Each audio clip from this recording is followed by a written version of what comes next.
We're now joined by political analyst Professor Dirk Kotze, who's a professor of political science at the University of South Africa, UNISA. Prof, always good to talk to you. You know, as journalists, we always say things like the most significant gathering or the most important in the party's history. But one does get a sense, given the backdrop, the politics of the country at this time, the choice of leadership for the DA is very important this time around. Yes, that is indeed so. And the way in which you have now presented it explains it. And that's not so much about what happens within the DA, but rather the political context of South Africa as a whole. We all know about the next year's election and the fact that there is the possibility of both a national coalition government as well as provincial coalitions. So in that sense, it is very significant. We've seen it already at metro level. In the case of Johannesburg, Ekurhuleni, Nelson Mandela Bay, and Tshwane also, and the role that the DA has played and is still playing in that. So the leadership choices of the DA over the years have become more important because it's not anymore anymore about the role that they play as opposition, but also in many instances now the role that they play as government. For example, the provincial government in the Western Cape, and then all these local governments where the DA is the leading party. So in that sense, yes, it is very, very important, very significant. Given also the paralysis to some extent, if I can use that word, that exists in our politics in general, and the fact that there's less trust by the public or amongst the public in political parties and politicians in general. And therefore, there is an absolute need that parties reinvigorate the political landscape in South Africa. The Democratic Alliance is saying that they could genuinely have a presidential candidate this time around. Is that a genuine prospect?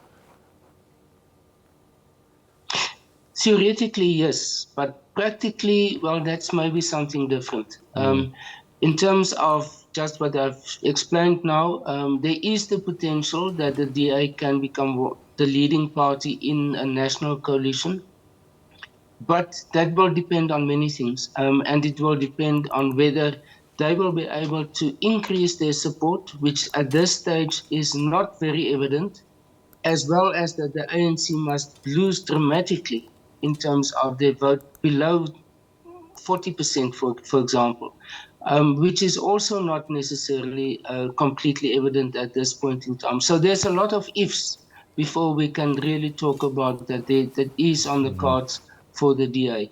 I think if they talk about that, the leader, the federal leader of the DA will become an important politician after next year's election, might be an important person in a national government, a coalition government, or government of national unity, or any of these options. That is very much likely, yes. John Steenhuisen against Mpho Phalatse. The power of incumbency, and also, I suppose, having been in the seat for a while, you had a chance to show what you like as a leader. Does that give him the edge, do you think, in this leadership race?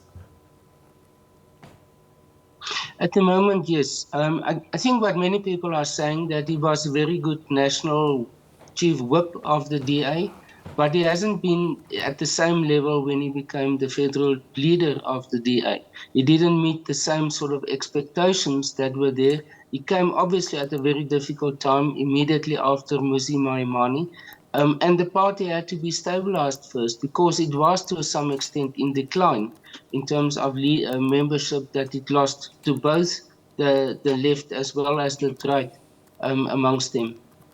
I think to some extent he succeeded in that, but he hasn't taken the DA to another level. And that is what I think what was absent, for example, in the 2021 election, the local government election, that they are not now in a qualitative sense have now sort of stepped up in terms of the role that the DA is playing. And I think what we are saying can say in a more generalized way is that at this stage there is no natural successor for the ANC.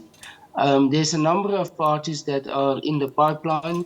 The EFF is around about 10%. The Action SA, we don't know exactly where they will be, but they might be around about 5%. IFP also around about 5%. But there's not a party in the pipeline at the moment who can pick up the losses of the ANC immediately. Those losses of the ANC will either be in the form of voters who are not going to vote, or it will be fragmented amongst these other political parties. So I think this is the predicament of the DA at this point in time, is that they are not seen as the government in waiting. They are rather seen as one of the main political players in future, but not having that exclusive position that many people in the DA would like to see it.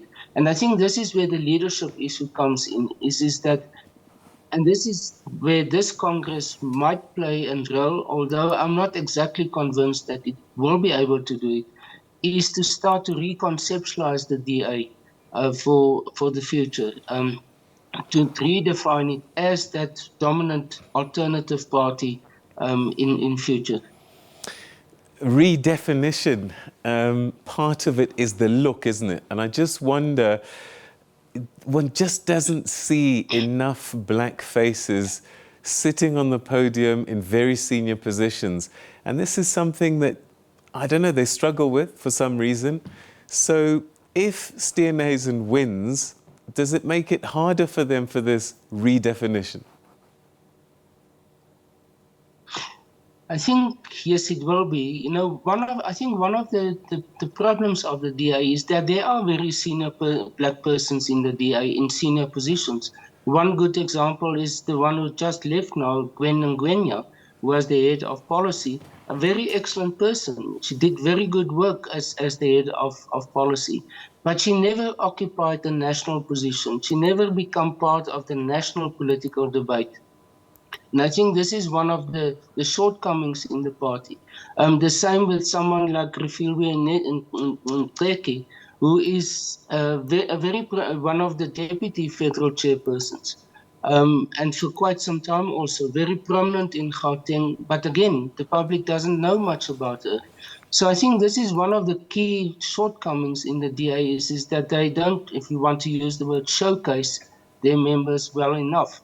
In order to demonstrate who they are, together with the fact that there were very prominent resignations. We all know about that. And they were not, again, very successful in countering those resignations to say, well, you know, what was the context in which that happened? It's seen as bleeding, as losing prominent leaders instead of countering it in a effective way. So what will happen to somebody like Mpho Phalatse if she doesn't win this election? She's not a mayor and she's not going to be head of the party if she doesn't win.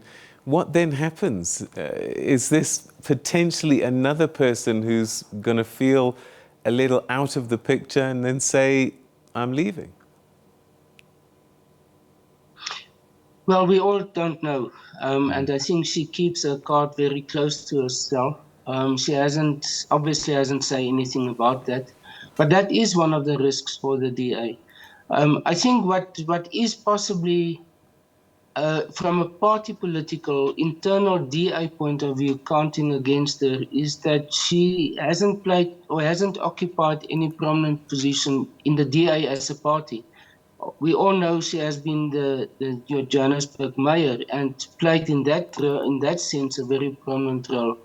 But the persons who are elected in key leadership positions within the DA normally comes through the ranks. They've either been the youth leader or some of the provincial leaders or some leaders in parliament, like, for example, the parliamentary leader or the caucus leader or the chief whip, and then they move up. She comes from the side and it goes immediately for the top position. And I think for now, that might be a bit overstretching her possibilities in order to become the leader. All right. Prof. Kotze, always good talking to you. Thank you very much indeed for your insights tonight. Thank you very much. It's a pleasure. Thank you. All right, that's Professor Dirk Kotze, who's a political science professor at the University of South Africa, which is my alma mater. Yes, I studied there.